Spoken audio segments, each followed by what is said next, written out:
Is there no more tougher glare to race under than the sunset race that we're about to anticipate here at Kyoto Driving Park Yamagiwa for race two, round two of the Japanese Super Touring Championship. I will let that one slip. We'll crack on into this. Adrian Michael Reese. Yeah, I'm not awake. Swinny, how about you? Oh, yeah, apparently the jet lag's hit you harder than has hit me. The travelling is going to be good, but we do this because we must. It is our commitment to bring you the finest of the franchise. Even if we might not be heading to Europe for any live footage, we'll try and give you some news about that. Um, in fact, we might try and keep you updated with that right now. We've got the first of the Brands Hatch rounds out of the way for the Euros, haven't we? Yeah, as well, they've actually done the first two rounds already. Their Oh first yes. round was quote unquote the Sicilian round, where they went to the racetrack at Sardinia, because they've got two Italian races this year. And yeah, we're doing all right with the Mazdas. We're not setting the world on fire, but then we weren't expecting to, so it's all right. Leave that to the factory effort that's in Japan, and good luck to them having won race one. Therefore, Winterbottom, Genesis, Paul Sitter, Ide, and Nomura in the chasers. Boy, oh boy, are we in for an echo of round race two of Fuji, where the lights are about to go out. But it is going to be a four-wheel drive surge. The rear-wheel drives, of course, they'll get their advantage as well, so they weren't put to shame by the Subarus behind them into 180R. There we go. Line astern. Subaru's fourth and fifth. Scaife sixth. Pitsonia already up to seventh after a P10 start as the high-speed traffic jam commences. You say that, of course. Pitsonia gets himself around the Honda, but the Honda comes back at him, and there's Ingram looking to take it three wide. Thought better of it. Herring into Apricot Curve. If they did bank this corner a little bit more, you could think about potential three wide shenanigans around here. I'm assuming, dangerous as that sounds on the exit of that turn, I can't see that happening. No. Into the chicane for the first. Not too bad shade there. People just parking it on the apex, causing a bit of a traffic jam. People to trip over each other behind them. We've got a solid bank of two wide cars here going into the hairpin. They're going to sort it out, kinda. Butcher with a bit more oomph this time by. Now up to 12th. Solid getaway, all things considered. Just need that little bit more. Ellen Frenson 14th with Naruse behind, so they're on the inside. That's going to be something that, wow, Naruse just lost another place there, as we were talking about it. Nakano in the Mitsubishi, Plum last somehow.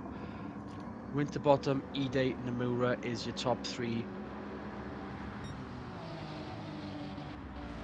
Yeah, they're just stretching out in front of the two Subarus now. Looks like we're going to potentially have a repeat of race one, where you've got the top three just sitting by themselves. Subaru just doing a bit of formation flying at the minute, just kind of by themselves as well. Scaife and Pitsonia not a million miles behind, but definitely not close enough to challenge just yet. A bit more spread out. They've somehow brought back the fastest lap for the first lap, so never mind. I thought that was a bit of a fix earlier. More fool me. Bit of pointless fastest lap information on the first lap, all things considered. So standing start. Can't see it be any quicker being a rolling start on the first lap either. Butcher 11th, so Butcher finally means business. They've, as a team, banged their heads together, and this is a better opening laps from the non-local in the works effort. Yeah, that's the other thing to consider, of course, is, with Butcher and Ingram and a few of the other non-native drivers here, this is the first time they've ever driven around this track because it doesn't really host any sort of international events. So any of their track knowledge has been purely through sims and virtual platforms. So they definitely will have learned some things over the course of this weekend with apexes and braking zones and what have you. New track, not a green track. A lot of support categories managed to get some of the rubber down earlier as well, especially as the weather's been dry throughout the weekend. Always the ubiquitous UNOS Roadster Challenge, MX5 Challenge. Katayama challenging for 8th place on Ingram. Got up the inside, didn't quite make it stick. She's going to have to hold on to his coattails through here because we know Ingram's quick through the S's here. Look at that. Look at the amount of gap he's pulled out on that Mazda. The four-wheel drive not just good out of hairpins, but good through those particular bends of the Snake, and no doubt through Apricot Bend as well, as they have some work to do. So we'll still have the work to do, but obviously they're still trying to apply that. Stuck behind Nakajima. Again, unfortunately for Nakajima, I feel like that overtake is going to be a when, not an if, for Butcher getting past the Mazda in front of him. We didn't expect Frentzen to be this visible in this race either, and around the outside of the factory Honda as well, up to 12th. How do you like that? That was one hell of a move. Doing the other Genesis. I'll be surprised if we're not using full beam by the end of this race, if that sun's setting as quickly as I think it is. Then we won't be able to see any driver at all. No, but you say that, we do have a night race coming up. That's race 2 of the next round at Tokyo. So we will see these cars under the lights, as it were. The track will be lit, except for about 9 seconds worth of track time in a tunnel, but of course that'll be very well lit as well. So who am I kidding? Nomura third, but starting to fall back from his teammate. E-Day means business if you only see a glimpse of him in that shot. There's Winterbottom, there's E-Day. Yeah, these two have checked out from the rest of the field. Nomura, whether Nomura is playing rear gunner or his car isn't quite behaving as well remains to be seen, but he's definitely backing everybody up. And his first customers will be these Subarus to fend off. And in a promising position as they were for race 1. Not a bad look for them, but making Mitsubishi look worse. Currently. I mean, Subaru, obviously they haven't set the world on fire in, I mean, it's only been 4 races now after this one's done. They haven't set the world on fire yet, but as I've mentioned multiple times before now, consistency is king. And so if they can just continue to bring home both cars in the top 10 every single race, they're going to end up being title contenders just through that alone. And unexpected title contenders in these cars right here, the Chaser and the Nomura car behind. We're not expecting too much out of Genesis, but this is a very good showing as E-Day does have a bit of a wobble on through the exit of the penultimate. Slightly lost the back end there. Not sure how he did that. I think he hit a curb slightly too hard. He's lost some time to Winterbottom, but I have a horrible feeling he is actually the faster car out of the two and will challenge for the lead before this race is done. Winterbottom still clocking in the faster laps, though, just about to scrape under the 48 second. Never mind. 5/10 slow at that time. But then we'll see what happens to the guys further behind, because they're about to chalk one up again. It really is just these two and then the rest of the field. The Snake.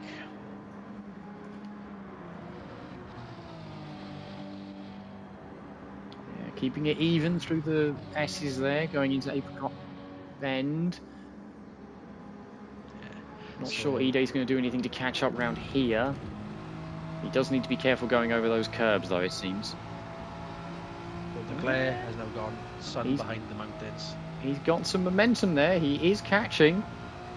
He's still keen. I'm surprised that's got any grass left on that sort of verge of a potential apex that really should have some of this grasscrete and curbing on it.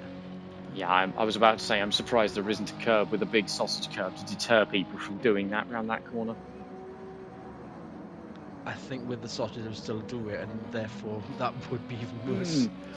Yeah, she'll end up with, like they have a Ascari at Monza, where it catapults cars into the gravel trap on the other side of the road. Dear.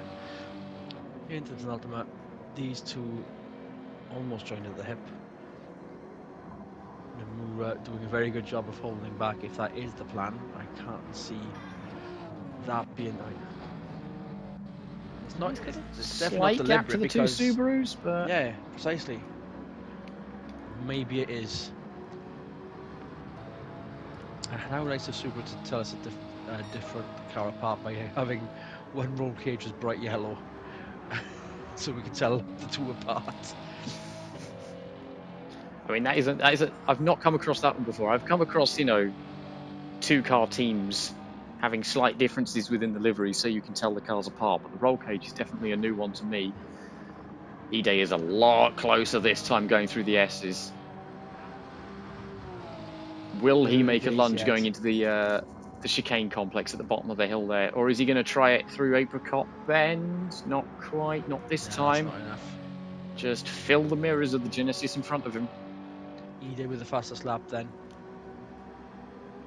Slipstreaming, went about all the way around to manage to clock off almost a whole second. He's going to make a lunge. There he goes. Ooh, not quite. Got too much curb, lost a bit of traction. And then that's not enough for the hairpin. I question the design of the circuit sometimes. If that's going to be the move there, it's going to prevent people from getting up closer, especially with that hill there, hill climb. I mean, if anything, that just favours the cars with the bigger engines, more displacement. They've got the more torque to get up that hill quicker. Nomura still third. Scaife up to fifth. Ingram up to seventh.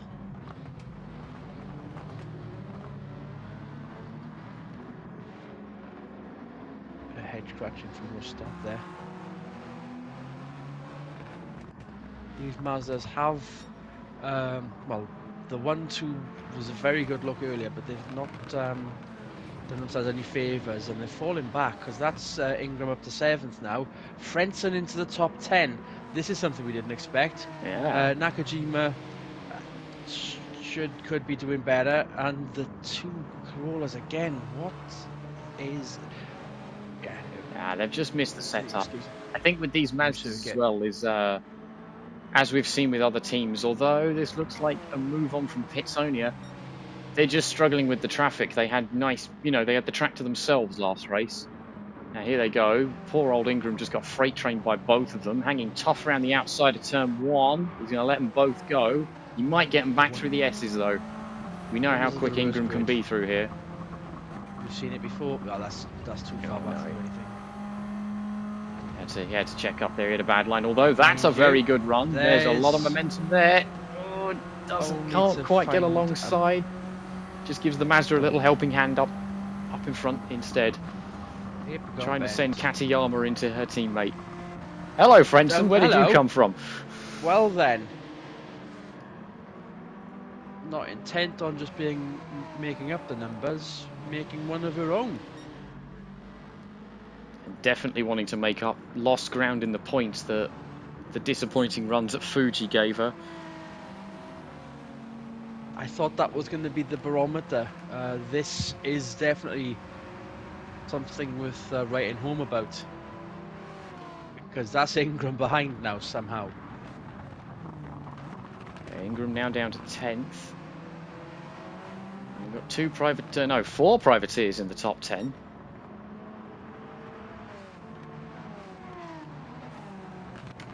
Which one of them looks like he's going to be... not quite. Not quite vying for the lead just yet. Maybe he's just biding his time, saving his tyres, letting Winterbottom wear his out. And yes, the Yokohama aspect of tyre life gives us a different dimension compared to the Worlds, the Euros, of how a race tyres should behave. They just get them to last the whole race distance, build the tyre that works. Fair enough. Nomura now coming under fire from Scaife for third place. He's got himself around the two Subarus at some point. There is a huge gap between second and third place now.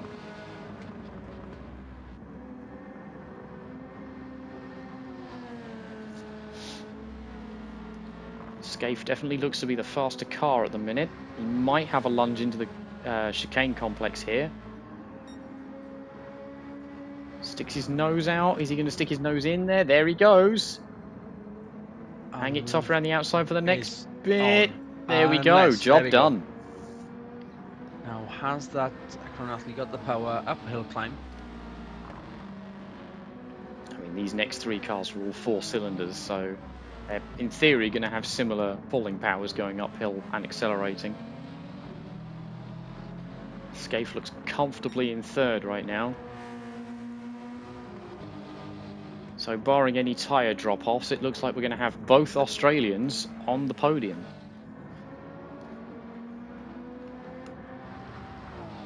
Where on the podium, though, remains to be seen, because Ide is once again looking very, very aggressive. 3-4 more laps to break some Aussie hearts.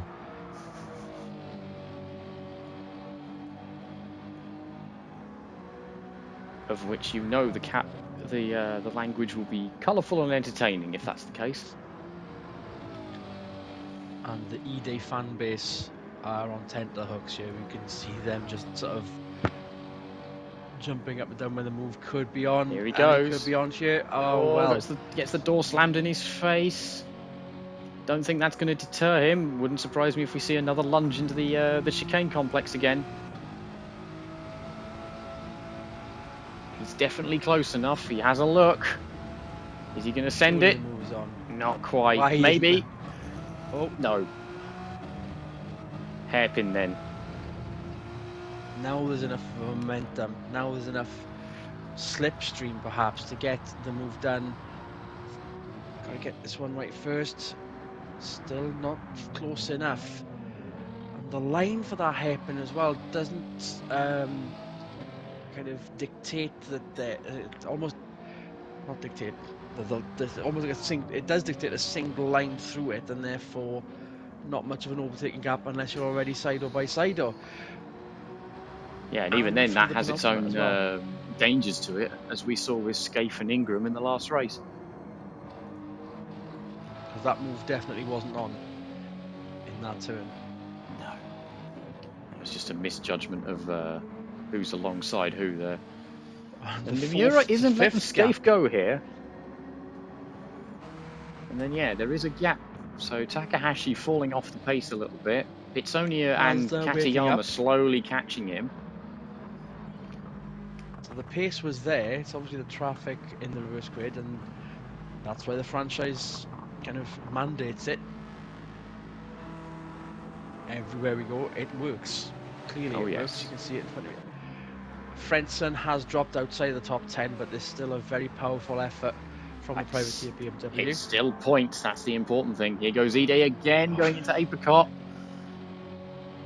I think if Ide is going to make this move, he has to do it in the first half of this lap, because where the Genesis has a 6-cylinder engine in it, it's got the grunt to get back up the hills again. Yeah, and down that particular hill as well. Not enough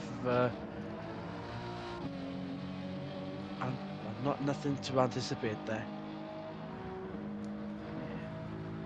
Because, yeah, Winterbottom now pulling off a gap through this second half of the lap.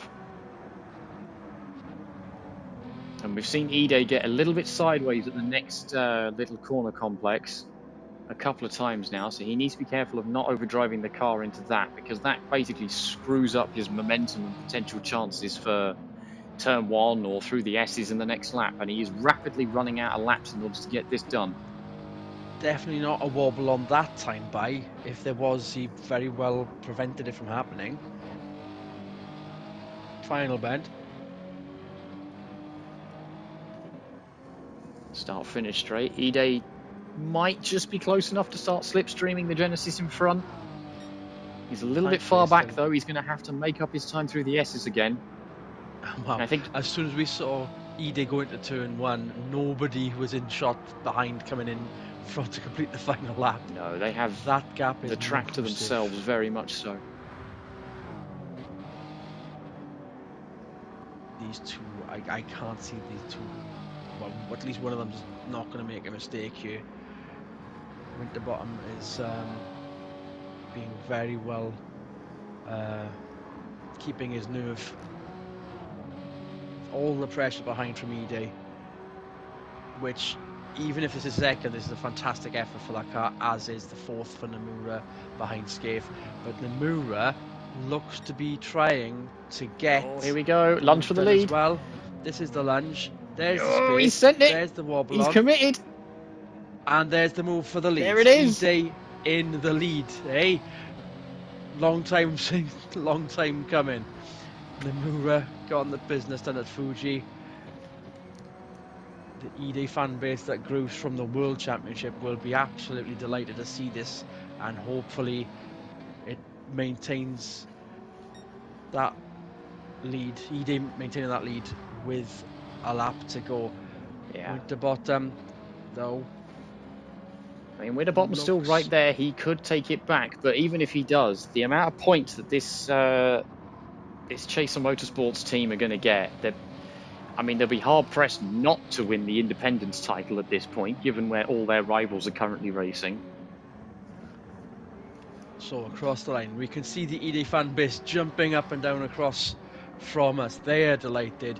Are they going to see Nomura get that second car on the podium? Still threatening. It hasn't bailed out of any of its efforts so far. We were assuming it was going to fall back the way things are going, but obviously the gap further back, Petsonia onwards. Now Petsonia's into the top 5, as is Katayama, so they've both gotten around the Subaru. Takahashi and Rustad, and then you got Suzuki's Honda,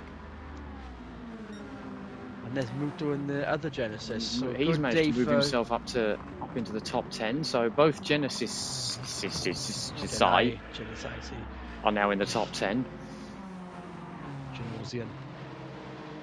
Now, Skaife and Nomura are very close to Apricot Bend, and what a shame to see Schumacher so far back after a good weekend. They've decided to bail out of that. I was expecting Nomura to get ground then, not through the chicane. I don't think it's going to be through the hairpin either. That Honda's got too much power up the hill climb. Yeah, I'm not entirely sure Nomura is going to have the opportunity to make a last-minute ditch attempt here. No, never say never, of course, until the checkered flag waves. And we'll see that any moment now, as Ide got the gap that he wanted ahead of Winterbottom. Winterbottom's going to be disappointed, but that's a very good run for Genesis and a very good day for Genesis in the top 10. What a start to the championship for Chaser Motorsports, putting the factory effort to shame. We completely forgot about them for the second half of the race. They're in that squabble somewhere between 4th and 17th position. Skaife across the line. 3 different cars in the top 3. Nomura, here's a good performance from the Mazdas despite the reverse grid, as they're on full beam through the final turns. It's a lot darker than you think, but you can still see the fans can still see the cars crossing the line like a train. There they go.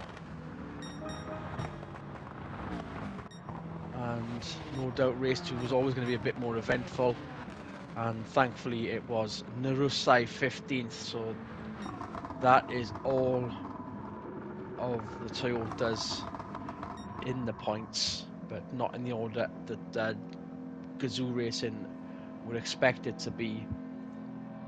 They might have to have some words with Ide about what they can do with those cars, and I'm pretty sure Ide is going to laugh back at them.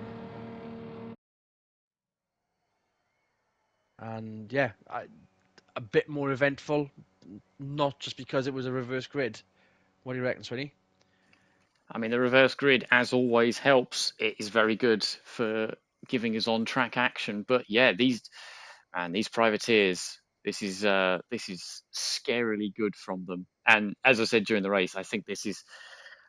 I would be amazed if they don't win. I know it's very early, but if they don't win the Independence title now after 2 incredible performances with a lot of their other rivals just not scoring points, I'd be amazed if they don't win the Independence title at this point.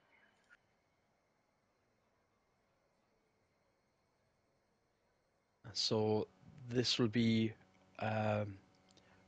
the festival over in Kyoto to Tokyo, and the first franchise street race for Super Touring action that you'll see on our feed in a couple of uploads time. We'll be back to the World Championship for some more action there, but I've thoroughly enjoyed the weekend as a spectacle. The races, we were kind of expecting this to sort of be a bit more subdued compared to Fuji, but we'll cannot wait to see what the streets of Tokyo or the highways of Tokyo are going to throw at us. So on behalf of Michael Swinnerton, it's goodbye. Good racing, everyone.